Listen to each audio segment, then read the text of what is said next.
constat, un combat. Dans un monde où une information en chasse une autre, de crise en crise, toujours ramené dans le présent, bienvenue dans la zone libre pour prendre un peu de hauteur. Dans une société de plus en plus dysfonctionnelle confinant à la dystopie, pour éviter le pire, un constat, un combat. Aujourd'hui, en partenariat avec la revue Disruption, notre émission d'actualité hebdomadaire, La Revue Libre. Bonsoir David.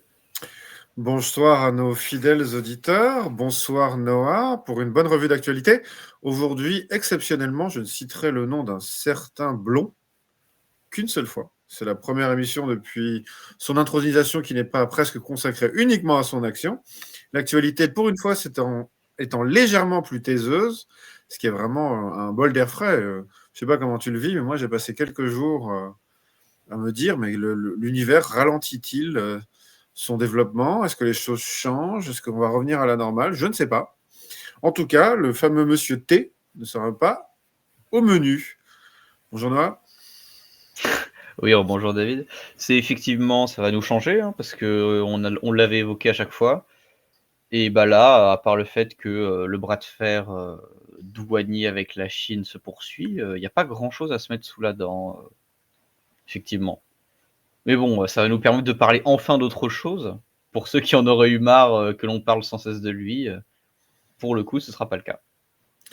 Bon, ce qui est intéressant, c'est que donc ça nous éloigne quelque peu de la politique internationale, nous permet un petit recentrage sur ce qui est pour l'instant encore le noyau de la francophonie, la terre promise des francophones, donc la France. Essayons de ne pas parler de Paris, mais revenons sur un sujet un petit peu d'actualité quand même internationale, et revenons sur ce que Rinma Hassan a appelé la Mecque de la liberté, l'Algérie, dans sa relation avec la France. Je ne sais pas si déjà cette citation d'une militante courageuse, moi qui suis un homme de gauche, avoir le courage de dire autant de conneries, ça demande beaucoup de force ou de la bêtise. En tout cas, c'est beau. Je ne sais pas ce que tu en penses. La Mecque de la liberté, est-il un pays qui t'attire, mon bon Noah? Pas vraiment, sous aucun point. Après, pour mettre un petit peu d'eau dans le vin de cette très chère Rima Assad, il me semble qu'elle avait tenu ses propos dans le sens où l'Algérie avait accueilli à plusieurs reprises des indépendantistes et soutenu des mouvements indépendantistes africains notamment, et peut-être aussi panarabes, je crois. Bref, bon, la citation est marrante et laisse songeuse quand on associe Algérie et liberté, même si c'est pas exactement sa citation. Mais j'en pense pas grand-chose. Je pense Moi, pas j'en pense quand même qu'on a dans la Mecque des libertés un certain Boualem Sansal qui est en prison pour délit d'opinion. Je trouve ça tout à fait charmant. je crois pour mise en danger du territoire national ou quelque chose comme ça. Oui, effectivement, il se serait exprimé sur le fameux conflit territorial avec le Maroc et ça n'aurait pas plu au pouvoir en place. Si c'est vraiment la seule chose qu'on reproche à ce monsieur, c'est plutôt un bon point pour l'Algérie parce que ce monsieur s'est exprimé de façon relativement négative sur la religion musulmane. Bon, il pense chacun sera partisan à sa hauteur de la liberté d'expression. En tout cas, la Mecque de la liberté, ça peut laisser un petit peu pantois. Personnellement, je suis pas. Le terme ne m'appelle pas beaucoup. Non, pas trop. Après, Boualem Sansal a effectivement tenu des propos critiques vis-à-vis de l'islam, mais surtout, pour le coup, critiques vis-à-vis du régime algérien, qui est un régime militaire qui ne dit pas son nom, un peu comme celui au Pakistan. Même si on y a des élections et tout ça. Je rappelle que le président actuel, Tebboune, a été élu avec 50% d'abstention. Donc bon, c'est questionnable. Et il avait effectivement, comme tu l'as dit, soutenu le fait que le Sahara occidental relevait du Maroc. Ce qui, en gros, lui vaut des accusations de mettre en danger la sûreté du territoire algérien et tout ça. Après, il a quand même eu la riche idée de revenir en Algérie alors qu'il avait acquis la nationalité française et que c'était quand même dangereux d'y retourner. Mais bon, peut-être qu'il avait envie de voir de la famille ou quelque chose comme ça, je ne sais pas. En tout cas, le sujet déchaîne les passions en France et semble diviser le gouvernement et la classe politique. Je saluerais quand même le gouvernement algérien pour avoir détruit un drone malien le 1er avril, ce que je trouve d'un très bon goût. Donc, un petit peu d'humour ne tue personne. Bon, essayons quand même de réinstaurer une compréhension une chronologie de ce conflit. Du conflit maintenant qui s'est aggravé, qui est larvé depuis un petit temps, mais qui s'est nettement aggravé entre la France et l'Algérie. Il faut quand même admettre que ce conflit territorial et le rapprochement de la France en soutien au Maroc a été peut-être ce qui a mis le feu aux poudres et vachement dégradé les relations franco-algériennes. Je ne sais pas ce que tu en penses. On va dire que c'était un nouvel épisode, la reconnaissance de la souveraineté marocaine sur le Sahara occidental était un nouvel épisode des relations tumultueuses entre Paris et Alger. Même si en général, le gouvernement français essaie de maintenir de bons rapports diplomatiques avec l'Algérie, ce dont l'Algérie ne s'embarrasse pas trop en général, hein. Ils n'ont pas trop de remords à rentrer dans l'art du gouvernement français. Bon, parfois à raison, hein, notamment avec l'affaire qu'il y avait eu avec Retailleau et les influenceurs algériens qui n'ont pas pu être expulsés parce que le gouvernement français n'a pas respecté le droit. Et ben ouais, c'est ça des tanches. Pour le coup, le gouvernement français était en tort. Mais on rappelle tout de même que, je crois dans son discours d'inauguration ou un discours pour la nouvelle année, Tebboune avait à nouveau accusé la France de crimes contre l'humanité et de choses très sympathiques. Bon, tout ça a rapport à la colonisation française en Algérie, période compliquée s'il en est, mais certains disent que le gouvernement algérien fait son beurre et sa survie sur la haine de la France. Et je vais pas trop leur retirer ça, même si des fois c'est mérité, on va le reconnaître. Oui, en tout cas, la relation est très tumultueuse. Je ne sais plus qui disait que la guerre d'Algérie n'était pas finie pour tout le monde. Je ne sais pas si c'est un peu excessif. En tout cas, ça donne un peu, vu de l'étranger, l'aspect d'une chamaillerie, puisqu'en fait, un des cœurs du conflit entre Français et Algériens, en tout cas dans les médias français, ce sont les fameux OQTF, qui ne sont quasi jamais repris, ou voire jamais repris, par l'État algérien. Excusez-moi. Et on a le fameux Retailleau qui en a fait un de ses combats, en tout cas qui s'est médiatisé sur ce sujet. Bon, on peut comprendre en fait les deux positions. On peut comprendre l'Algérie qui ne souhaite pas reprendre des criminels et qui souhaite invoquer le droit international, voire même le droit européen, c'est simplement en disant vous êtes gentil, mais bon, vous les attrapez chez vous, gardez-les. Et la France qui veut paraître. Le gouvernement toujours très ambigu sur la question sécuritaire, avec un Retailleau qui en joue, enfin un Macron qui évite la question, un gouvernement qui se fractionne avec un Barrot qui se rend à Alger pour discuter sur les questions territoriales, mémorielles et migratoires ou encore économiques, qui n'est pas très très bien reçu, les demandes de la France qui ne sont pas respectées. Pour l'instant, dans l'œil de la presse française, on a plutôt une Algérie qui met des taquets, pour le dire poliment, à la France, et la France qui ne semble pas beaucoup broncher. La France veut faire preuve de mesure, de patience, avec des réponses graduées, ce genre de choses. Mais là, dans le contexte de la venue de Jean-Michel Barrot, ministre des Affaires étrangères, hein, je crois, à Alger, était un petit peu différent, avec un nouvel épisode dans le développement de ces, ouais, on va dire une petite crise diplomatique qui court depuis déjà quelques mois. Oui, oui, oui. Bon, voilà. Le dernier épisode, en tout cas, c'est le renvoi de 12 fonctionnaires français qui ont été expulsés sans contre-mesure de Paris, une discussion médiatique. On pourrait imaginer qu'une rétorsion fût comme même le minimum.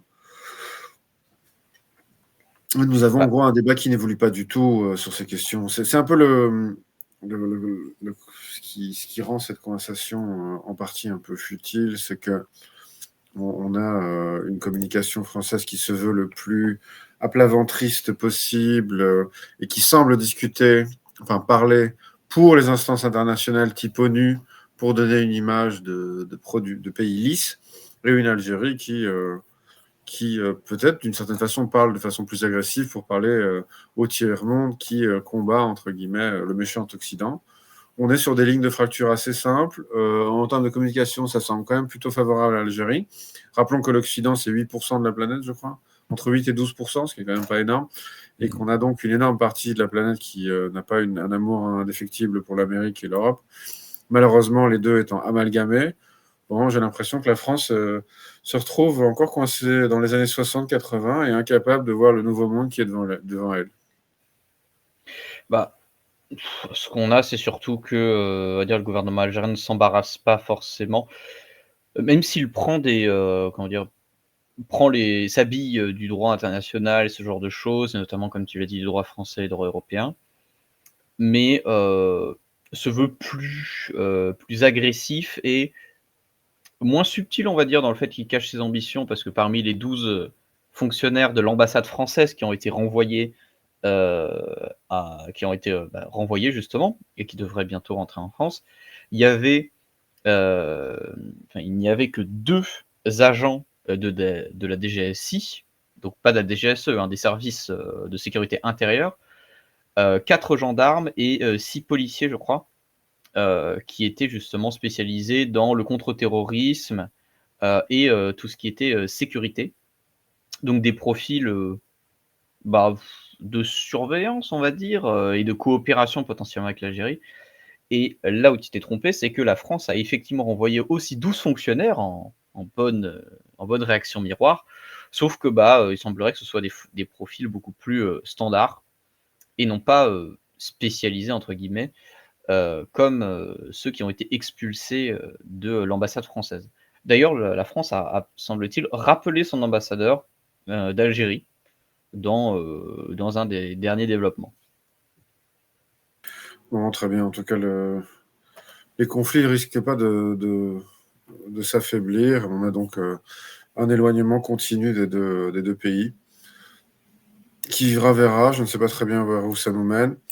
Je ne sais pas qui est vraiment bénéficiaire de cette situation. On a quand même un régime algérien qui est dépendant de son acrimonie à la France, qui a besoin de la France pour mettre tous ses problèmes sous le tapis, ou en tout cas sur le dos de la France. Bon, j'ai l'impression qu'on est parti pour un long moment. J'ai entendu Benjamin Stora quand même défendre encore une fois l'Algérie. Bon, on a vraiment une vieille Europe qui semble toujours accrochée à sa vieille lune. Donc voilà, je ne pense pas qu'il y ait encore beaucoup à dire sur ce sujet qui est assez navrant. Parlons peut-être passons de pays moins sérieux vers le pays qui est considéré sérieux en Europe, l'Allemagne. L'Allemagne qui a des troubles gouvernementaux. Est-ce que tu voudrais amorcer la question? Effectivement, à la suite des élections législatives qui ont eu lieu en début d'année et qui ont vu, la victoire de la CDU-CSU suivie de près, par, l'AfD, eh bien, ce qui était attendu, devrait bientôt se concrétiser.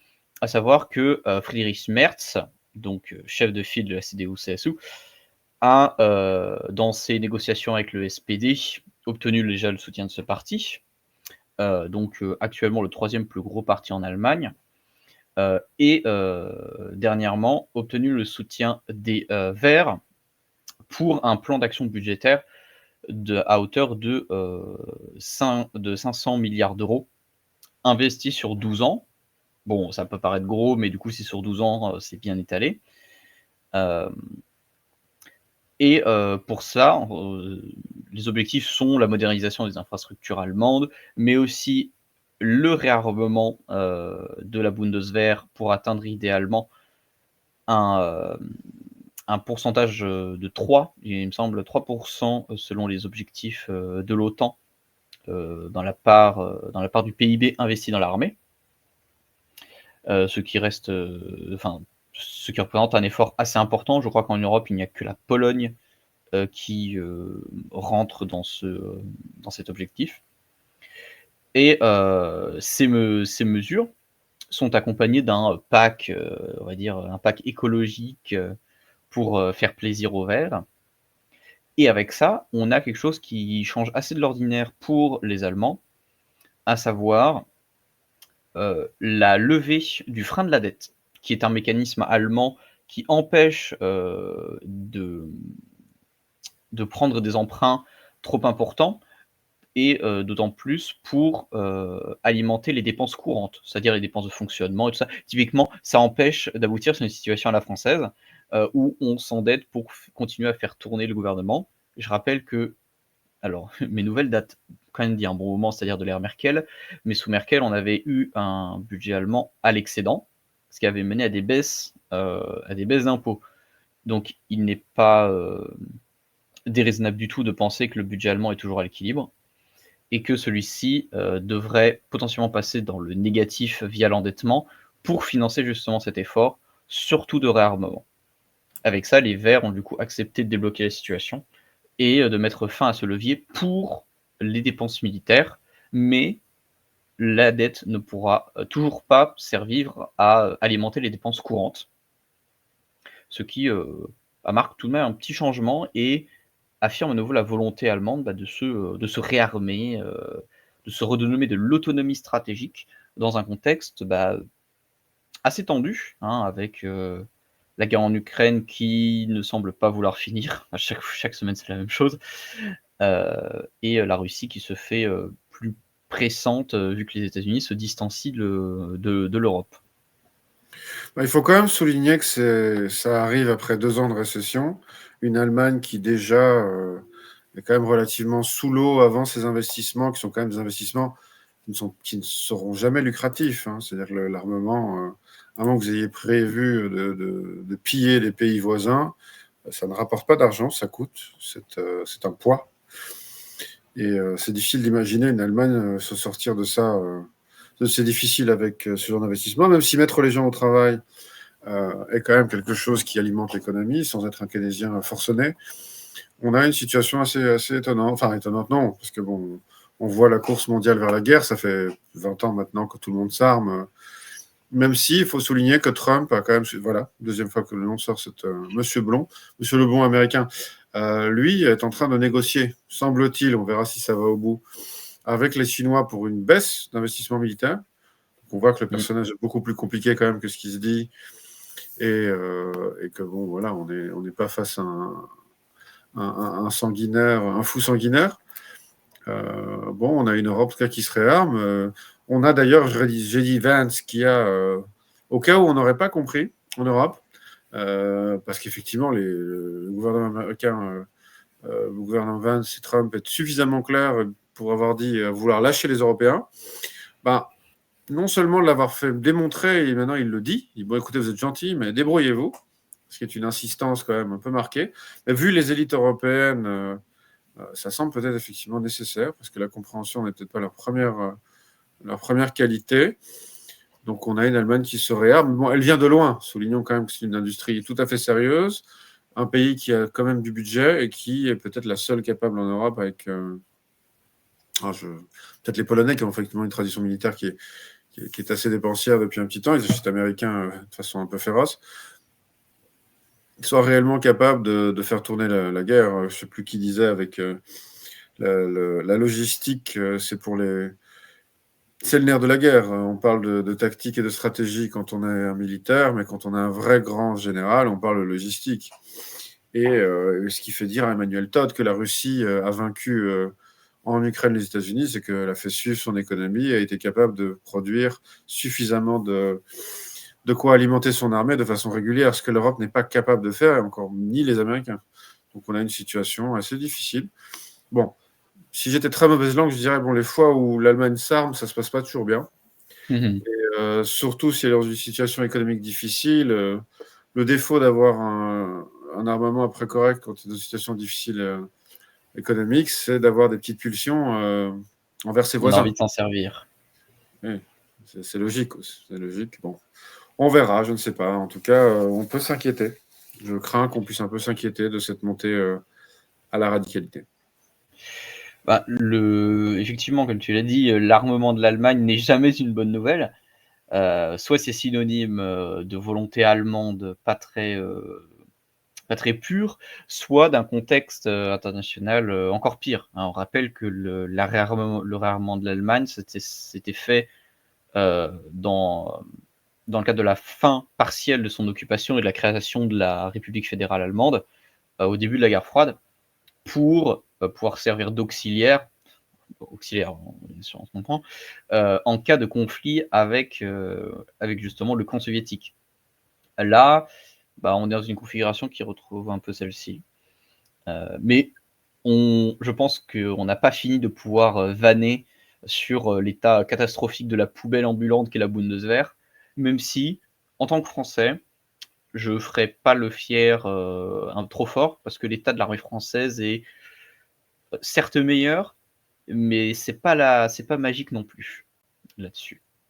Et d'ailleurs, vu qu'on a parlé un peu des Polonais, eux aussi continuent toujours plus de s'armer avec un plan budgétaire de 155 milliards d'euros qui justement devrait avoir le même but qu'en Allemagne, c'est à savoir stimuler l'économie en faisant de l'investissement dans l'infrastructure, mais aussi dans le militaire, notamment en augmentant de 3 milliards cette année les dépenses militaires, en plus de l'augmentation de ses effectifs dans l'armée et tout ça.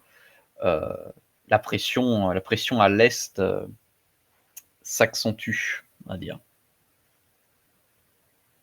Donc on a une montée des tensions, une Allemagne qui s'énerve, une politique intérieure, une situation économique intérieure assez difficile avec un establishment allemand qui veut éviter, qui veut corseter le plus possible l'AfD. Bon, on a effectivement beaucoup de problèmes qui s'entassent et on peut trouver ça inquiétant, effectivement. Parlant de l'Allemagne, on a l'hypothèse en France d'un petit problème d'approvisionnement en tanks. Et je te laisse en parler parce que un Belge pourrait trouver ça drôle, un Français peut-être moins.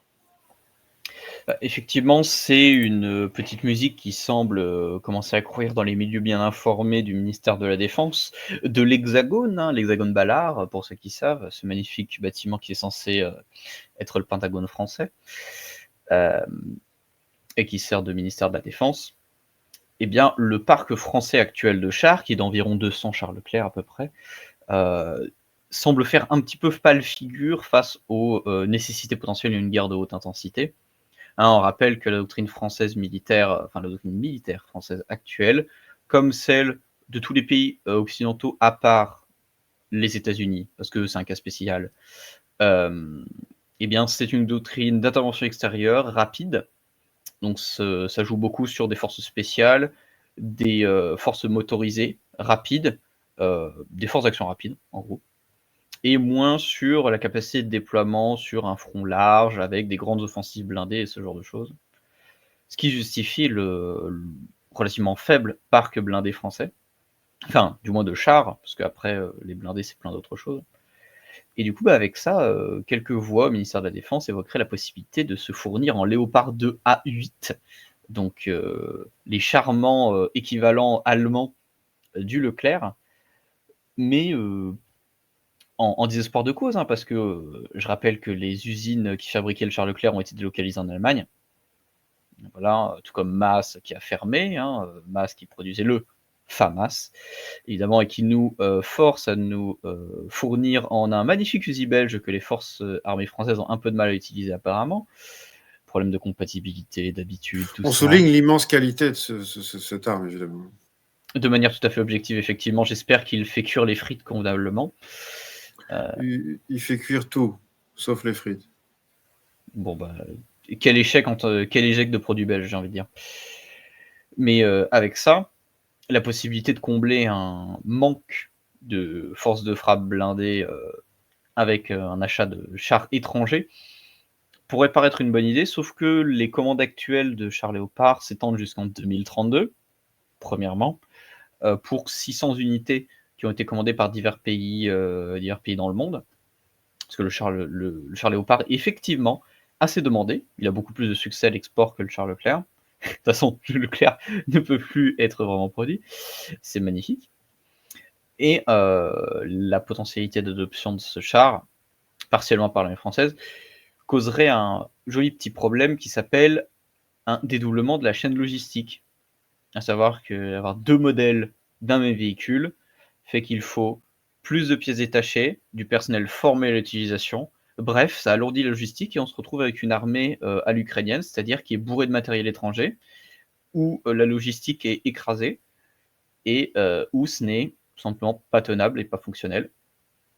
Et comme tu le disais au début, le nerf de la guerre, c'est pas forcément la tactique, la stratégie, c'est surtout la logistique. Parce que si tu as plus de bouffe, plus de munitions, plus de matériel, tu fais pas la guerre. Oui, d'ailleurs, j'ai envie de soulever une question, mais je la pose sans espièglerie, parce que je connais un petit peu la démarche intellectuelle et comment sont construites les décisions en Europe de l'Ouest. Avec les drones qui apparemment ont tué la moitié des gens dans le conflit ukrainien, avec les nouvelles armes hypersoniques, avec les moyens de communication, est-ce que on a une doctrine française qui aurait évolué, une doctrine d'Europe de l'Ouest? Est-ce que le tank a encore toute sa place? Est-ce que les avions, je vois que le F-30, je l'ai déjà dit la semaine passée ou une des scènes précédentes, que le nouveau F-47, nouvelle version du F-35 chez les États-Unis, sont sur les bancs de la production. Je ne suis pas du tout certain que l'avion ait encore sa place, la même place dans les combats contemporains. On a donc, encore une fois, on pense toutes les choses à leur vitesse, c'est-à-dire toujours en retard. Je ne suis pas du tout certain que ces achats soient mobilisés par autre chose que on fait comme on a toujours fait, on fait comme avant. Mais est-ce que c'est encore adapté? Là, je ne vois pas de réflexion. La doctrine militaire française, comme à peu près toutes les doctrines militaires mondiales, ont évolué avec les observations réalisées en Ukraine, notamment la place nouvelle du drone, comme tu l'as souligné. Ça, c'est vraiment la grande révolution de cette guerre, hein. On avait déjà fait des observations entre l'Arménie et l'Azerbaïdjan avec la guerre du Haut-Karabakh, mais là, ça s'est vraiment confirmé. Les blindés ont été remis, comment dire, leur place a été remise en cause effectivement, parce que les grandes offensives blindées, tout ça ne peuvent plus vraiment se faire. Pour de multiples raisons, en fait, c'est l'efficacité du soutien du matériel terrestre anti-aérien, donc tout ce qui est lance-missiles Stinger et tout ça pour abattre les appareils. Parce qu'un avion est efficace, surtout s'il est accompagné au sol, mais aussi dans les airs. Enfin, un char plutôt est efficace. Et le problème, c'est que les Russes aujourd'hui, typiquement, hein, pour le terrain qui nous intéresse, ne peuvent pas déployer leur aviation de manière rapprochée pour faire des offensives blindées. Parce que la défense antiaérienne est trop importante, ce qui limite vraiment l'utilisation de blindés, si bien qu'on n'en voit quasiment plus. Mais pour autant, les chars ont toujours une utilité. Ils ont une utilité qui est beaucoup plus réduite, de niche et très circonstancielle, mais elle est toujours là. En fait, l'infanterie revient encore plus au centre maintenant, même si elle a une nouvelle vulnérabilité face aux drones, mais aussi aux bombes planantes, hein. Les FAB russes font de très gros dégâts en Ukraine. Et avec tout ça, ça vient dans la remise en cause comment dire, de la doctrine militaire globale, hein. Tu parlais des missiles hypersoniques, tout ça, la remise en cause aussi des porte-avions, hein, comme navires viables. Tout ça, ça va avec justement les évolutions technologiques. Et c'est la course de l'épée et du bouclier, de la protection contre l'offensive. On aura probablement des moyens qui vont remettre au goût du jour et réassurer la sécurité. Typiquement, c'est les armes laser pour lutter contre les armes hypersoniques. De nouveaux moyens il y a déjà en Ukraine des adaptations et des moyens de protection contre les drones avec des grillages et des choses comme ça pour éviter les impacts directs. On trouve toujours un moyen de s'adapter. Donc j'ai pas trop de doute sur le fait que les Occidentaux, mais pas que eux, trouveront le moyen de faire garder aux chars une place importante dans leurs armées. On essaiera, en tout cas, c'est ce qu'on va faire prochainement, inviter un spécialiste militaire sur la question. C'est très intéressant. Notre époque est passionnante parce que les choses changent sur tous les domaines, que ce soit sur le plan économique avec les guerres tarifaires, que ce soit technologiquement avec l'IA et maintenant avec le drone sur le champ de bataille. Bon, en tout cas, ce qui est intéressant avec ce potentiel achat de Léopard 2, c'est de poser la question simple, est-ce que la France a le budget pour? Et ça nous renvoie à la question suivante, la question du budget Beyrouth. Pardon, le budget Bayrou. Oui, effectivement, le budget français, ce serpent de mer duquel chaque gouvernement doit se dépatouiller, eh bien, le gouvernement actuel, avec son ministre de l'économie, M. Lombard, a évoqué la nécessité de réaliser des économies pour le budget de l'année prochaine à hauteur de 40 milliards d'euros, en évoquant justement des économies réalisées et non pas des augmentations d'impôts. Cependant, le spectre de l'austérité pointe toujours son nez et face à l'austérité, la gauche, sous toutes ses formes, monte au créneau. On va pas les accuser, c'est plutôt logique. Si bien que France Insoumise et Rassemblement National, au travers de leurs représentants, ont signalé que ce serait un motif de censure si jamais un gouvernement venait à afficher une telle baisse dans ses budgets. Et on rappelle que cette baisse de budget de 40 milliards d'euros a pour but d'atteindre un niveau de déficit extrêmement rigoureux de 4,6% de déficit par rapport au PIB. Ce qui est, pour un gouvernement français, un effort, je pense, herculéen. On rappelle que les objectifs de stabilité de la zone euro sont de 3%. Voilà. Je ne sais pas quoi vous dire, mes chers amis français, mais la question que j'ai envie de vous poser, sans trop de malignité, je croyais savoir que l'année passée, vous avez eu un mal de chien à trouver 300 milliards, qui vous ont coûté très très cher, et que je ne sais pas comment vous allez trouver la nouvelle somme augmentée l'année prochaine. Si Noah, tu as une réponse, je suis preneur. En taillant dans le gras, hein. Il y a des budgets qui vont s'offrir. Probablement l'éducation nationale, la santé, des budgets dont on se fiche, peut-être genre les sports, ministère égalité homme-femme peut-être, ou des choses comme ça qui n'ont pas trop, qui ont une importance questionnable, on va dire. Peut-être que la justice aussi va prendre un taquet, on ne sait pas. Ou comme le dit, comment il s'appelle déjà celui-là, le le compagnon de Gabriel Attal, comment s'appelle-t-il déjà? Je n'ai plus son nom, mais bon. Le médecin, l'ancien ministre de la Santé? Non, pas Véran. L'ancien ministre des Affaires étrangères. Stéphane Séjourné, voilà. Ah, celui qui bégait. Oui, c'est ça.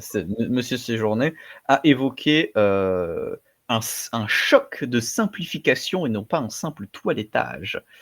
Si ça, c'est pas juste de la formule pour faire genre, vous inquiétez pas, on va faire quelque chose, je sais pas ce que c'est. Parce que bon, entendre ce gouvernement parler de simplification, ça me fait doucement rire, sachant qu'on a, je rappelle, hein, un département de ministère qui est dédié à la simplification administrative. Quelle colossale blague. La France, les budgets, l'administration, c'est magnifique et c'est une magnifique source de blagues. Et tu disais que c'était galère de trouver la somme pour financer les budgets. Oui, énormément, parce qu'en fait, il semblerait que la France ait atteint, en termes de prélèvement, un point de non-retour, parce que les augmentations d'impôts n'amènent pas à une augmentation des revenus. L'une des raisons pour laquelle le budget de Bruno Le Maire a été une telle catastrophe, parce qu'il manquait, je ne sais plus combien de milliards, je crois que c'est 50 milliards qui étaient projetés, c'est parce que cet argent n'a juste pas été collecté, alors que pourtant il aurait dû l'être. C'est parce que les gens, en fait, partent. Il y a des gens qui partent, qui retirent leur argent, et du coup, il n'y a plus d'argent à récupérer.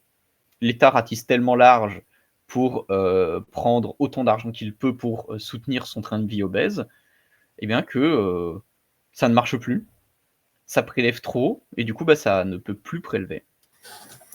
On n'arrive plus vraiment à distinguer la Ve République de la Troisième, et on voit la France courir vers le précipice avec férocité, pendant que Sandrine Rousseau fait du spectacle, et les autres acteurs de l'Assemblée se font des petites scènes de théâtre tout à fait réjouissantes. On ne peut pas vous enlever un goût du littéraire en France, en tout cas. C'est beau. C'est beau. Ouais, je dirais pas ça, je dirais pas ça comme ça. Un goût peut-être pour la comédie grotesque, à la rigueur. Effectivement. Bon, bah, bonne chance à vous, en tout cas, et bonne chance à vos gouvernants pour trouver un peu plus d'argent l'année prochaine. Tu nous mitrailles de quelques infos, et puis on clôt la petite séance de presse, revue de presse, pardon. Oui, effectivement, on a quelques petites nouvelles assez rapides. La première, c'est lié au Royaume-Uni, où la Cour suprême britannique a tranché sur une question qui est liée à une loi égalité hommes-femmes, tout ça, qui vise à la représentation égale des hommes et des femmes au sein des conseils d'administration des services publics, et d'une procédure pénale entamée en 2018, qui visait à questionner qui, en fait, est concerné par l'appellation de femme pour ces conseils d'administration. Ce qui, évidemment, soulève cette question très contemporaine. Qu'est-ce qu'on fait des transgenres? Qu'est-ce qu'on fait des hommes qui sont devenus des femmes? Parce qu'au Royaume-Uni, ils ont un certificat de reconnaissance de genre et tout ça qui atteste que oui, monsieur est devenu madame, ou madame est devenue monsieur. C'est surtout monsieur qui est devenu madame, d'ailleurs. Du coup, avec ça, la Cour suprême a tranché. Elle a dit que cette loi ne concernait que les femmes biologiques. Et que femme biologique, ça veut dire le sexe, et non pas le genre. Donc, La seule explication, c'est que soit les juristes anglais sont beaucoup plus compétents que ceux sur le continent, soit J.K. Rowling a une influence très importante et qu'elle a dû signer énormément de livres dédicacés de Harry Potter sans doute à ça. des... Je crois que c'est la seule explication. C'est sans doute ça. Après, le vice-président de la Cour suprême a tout de même rappelé que aucun camp politique ne devait prendre cela comme un signe de victoire ou quoi que ce soit pour ces activités, et qu'il s'agissait d'une simple décision judiciaire. Mais cela n'empêche pas la frange conservatrice, on va dire,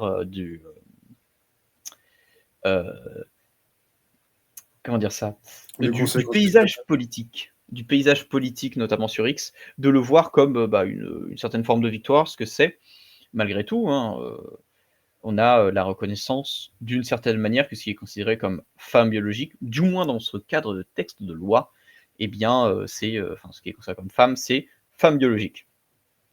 Parce que oui, on a toujours le fait qui est confondu entre genre, qui est la construction sociale et les représentations et blabla, je me sens homme ou je me sens femme, et le sexe, qui est quelque chose de biologique. Et on oublie les hermaphrodites et tous les trucs qui représentent moins de 0,1% de la population parce que c'est exceptionnel. Il existe deux sexes dans le monde qui sont féminins et masculins parce que l'humain n'est pas hermaphrodite, asexué ou quoi que ce soit, bien qu'il y existe des exceptions à ça. Bon, on laisse aux auditeurs le soin de faire leur propre opinion. Deuxième petite brève, après cette victoire pour le camp conservateur anglais. Eh ben, on a une autre petite victoire, on va dire, pour des conservateurs, ou au moins les tenants de l'autorité, on va dire ça, à Saint-Nazaire, où le maire a acté l'armement de la police municipale. Une décision qui a été soutenue depuis 2016 par la section locale du Diable en personne en France, c'est-à-dire le Rassemblement national.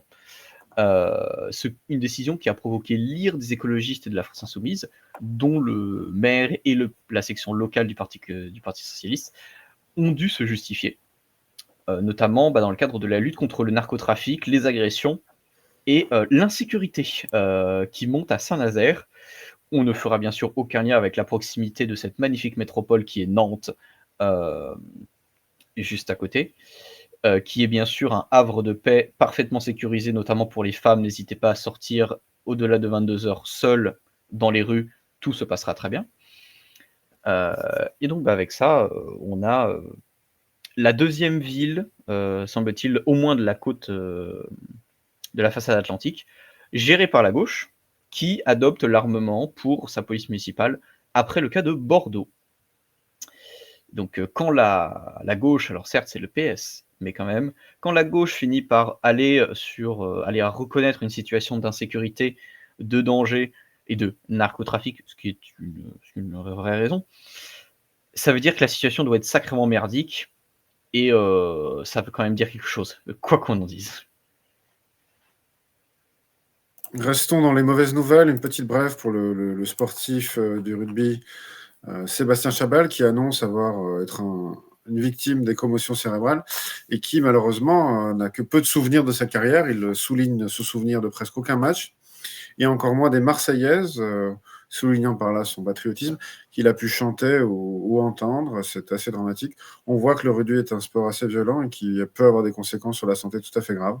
Bon, comme on était dans les mauvaises nouvelles, je me suis permis cette petite brève. Je ne sais pas s'il y a beaucoup de choses à en dire. Peut-être souligner l'importance de prendre soin de ces champions, faire peut-être moins de matchs et avoir peut-être les casques. Le casque ne nuirait pas tellement au plaisir des spectateurs, je pense. Bah, même dans le cadre du football américain, qui est plus proche du rugby que du football, tel que nous on le pratique, les casques et tout ça viennent certes protéger des chocs, mais les chocs restent très importants.